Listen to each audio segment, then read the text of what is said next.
If you want to shine, you've got to pamper that spine. Come on, sweetie. Daddy's taking you for a spa day. I stood at the entrance of the Soul Serenity Spa, bathed in the soft blue light filtering out from inside, with my 1-year-old daughter Lily in one arm, who was clutching a baby bottle bigger than her face.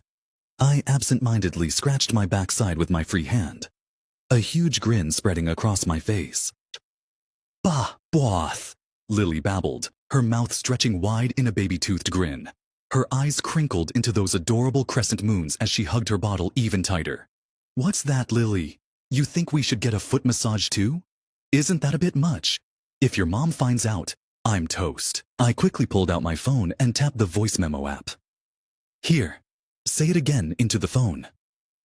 The little rascal squirmed in my arms, giggling and waving her hands and feet. I gently repeated, Lily, spa day, spa, ba. Finally, she got it. I hit record. Okay, we got it. If your mom comes storming in, Daddy's throwing you under the bus, kiddo. That's my girl, always looking out for your old man. Love you. I planted a loud kiss on her cheek, then glanced around to make sure the coast was clear. With one swift move, I dashed inside with Lily in tow. Lily, honey, if your mom hadn't been home these past few days, Daddy would have brought you here to experience this fine spa culture much sooner. Thank God she finally went to work today. Good afternoon. Welcome to Soul Serenity Spa. What services are you interested in? We have our signature foot spas. I'll take number 13, 23, and 33. Just a basic foot massage will do. The receptionist blinked, clearly not used to a guy ordering 3 technicians. Her brows furrowed slightly. Sir, are you sure you want 3 technicians? I stopped cooing at Lily and turned toward her with the same puzzled look. Can I book 3? She laughed nervously, realizing how odd her own question sounded. Of course, sir. My apologies. 3 technicians will be $580 for the hour. Is that acceptable? Without hesitation, I pulled out my card and handed it to her. Charge it. I didn't even look up, too busy playing with Lily, completely lost in her goofy little smile. This way, please, sir. I took the card back, shoved it in my pocket, and followed the attendant. Lily, Daddy was just going to check the place out, but since you insisted on a foot massage, I guess I'll keep you company. You're barely over a year old and already asking for foot massages. What can I say? I'm your dad, so I gotta spoil you. I looked down at her tilted up face, smiling wide. She probably didn't understand a thing, but when I grinned, she giggled back. You laughed, so Daddy's taking that as a yes. It's settled then. I found an attendant and asked for a small, loose-fitting robe for Lily. After changing her, I laid her down on the massage bed next to mine and waited for the technicians. Meanwhile, in a sleek, modern conference room, a long table was flanked by serious faces, all focused intently on the woman at the head of the table, my wife, Vivian Thorne. She was presenting a major project proposal with her usual commanding poise. Then, suddenly, a phone buzzed. Everyone stiffened. In that room, no one but Vivian was allowed to keep their phone. It had never rung before, until now. Vivian paused mid-sentence, glanced down, and instinctively picked up the phone.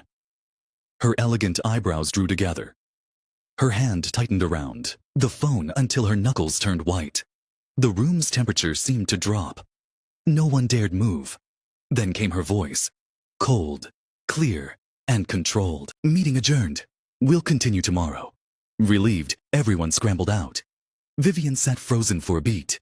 Then, get the car, she said to her assistant. We're going to Soul Serenity Spa. I've only been gone for a few hours, and he dares sneak off for a foot massage, using my card.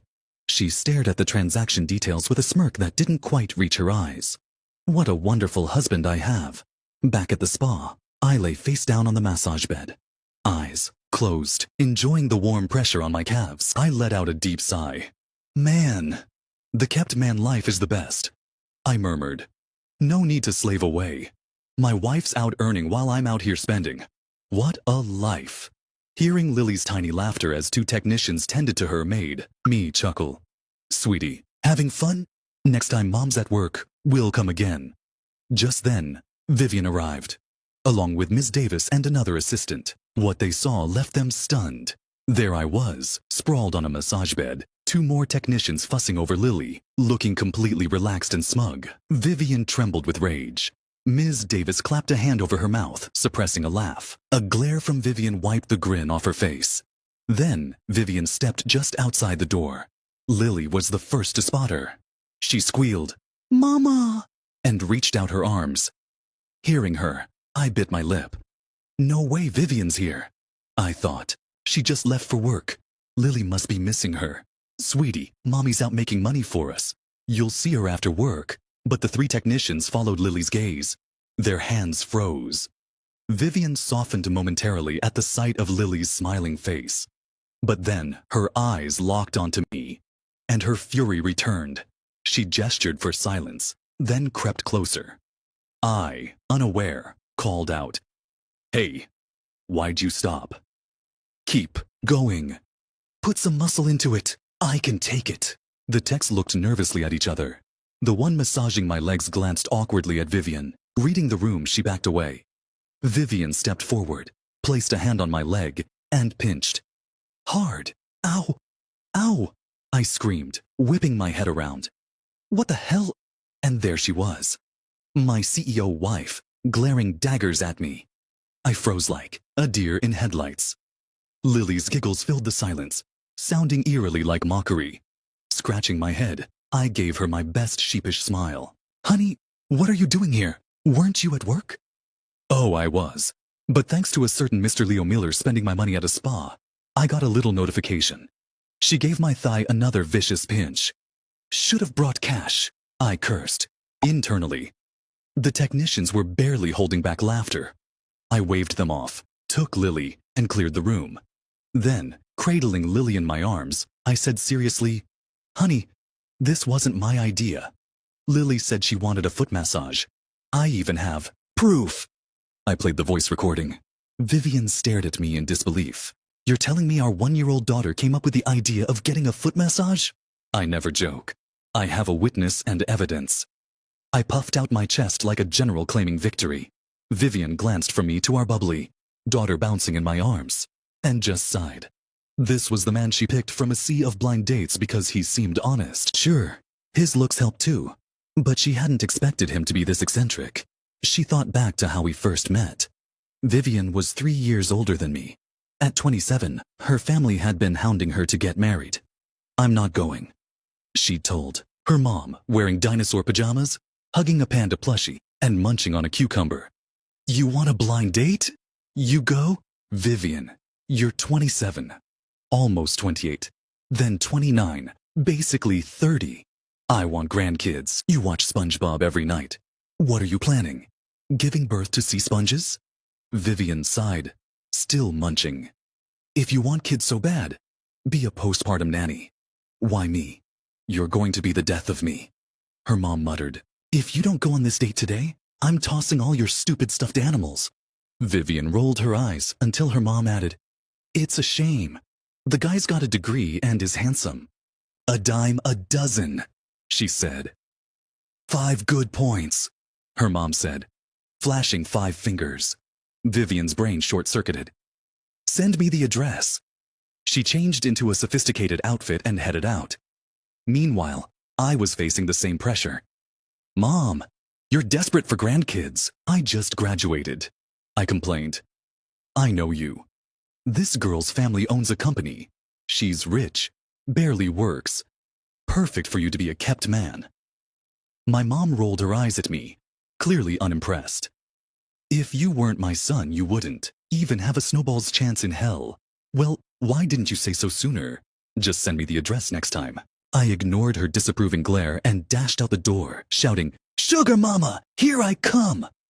Running like a madman, I barely noticed the odd looks I got from strangers. But when I saw the woman sitting across from me, her hands and neck glimmering in the sunlight, my eyes nearly popped out. She's the one, I thought. Vivian looked across the table at Leo. He was dressed casually, nothing fancy, but he looked clean and handsome, his bright eyes radiating sincerity. Something about him moved her.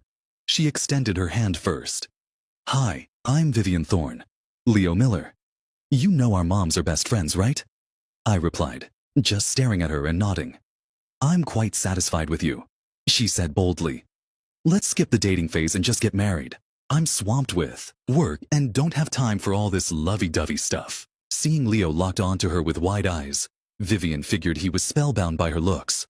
She leaned forward, resting her hands on the table, and added with a teasing smile, "This is exactly what I wanted." I agreed immediately. The next 2 weeks were a whirlwind, meeting parents, engagement, and marriage. Only after the wedding did Vivian realize that sparkle in my eyes wasn't love. It was all about the money. I spent my days at home as a house husband, but Vivian had been drawn to my looks too. So we both had our motives. She let it slide. Now, watching this ridiculous man doting on their daughter, Vivian could only hope Lily wouldn't grow up to be like her father. "I can't even with you," Vivian muttered, taking Lily from my arms and walking off without a glance back. Watching her walk away, I felt a pang of sadness. Back during our blind date, she'd had this cool CEO vibe. I figured she was rich, with an easy life. Now I know it was all a scam. After marriage, she took all my money and put me on an allowance. What cool CEO? She made me wash that green dinosaur pajama set last night. It's still not dry. The chores are endless. The clothes always need airing. The sink has to be wiped, dry after every use, and don't even get me started on the multi-step toilet cleaning ritual. I'm working harder than a dog. If she wasn't beautiful and generous with cash, I'd have taken Lily and run for the hills a long time ago. "Hey, honey, wait for me. I'm coming too." I snapped out of my daze and ran after them. At home, I put Lily down for a nap, then quietly moved behind Vivian as she sat on the sofa and began massaging her shoulders. Her eyebrows relaxed slightly, so I went for it. "Feeling good, honey?" Vivian didn't even open her eyes. "If you have something to say, say it. Go get me my yellow dragon Kigurumi." I trotted off to her massive walk-in closet. Even though I'd seen it countless times,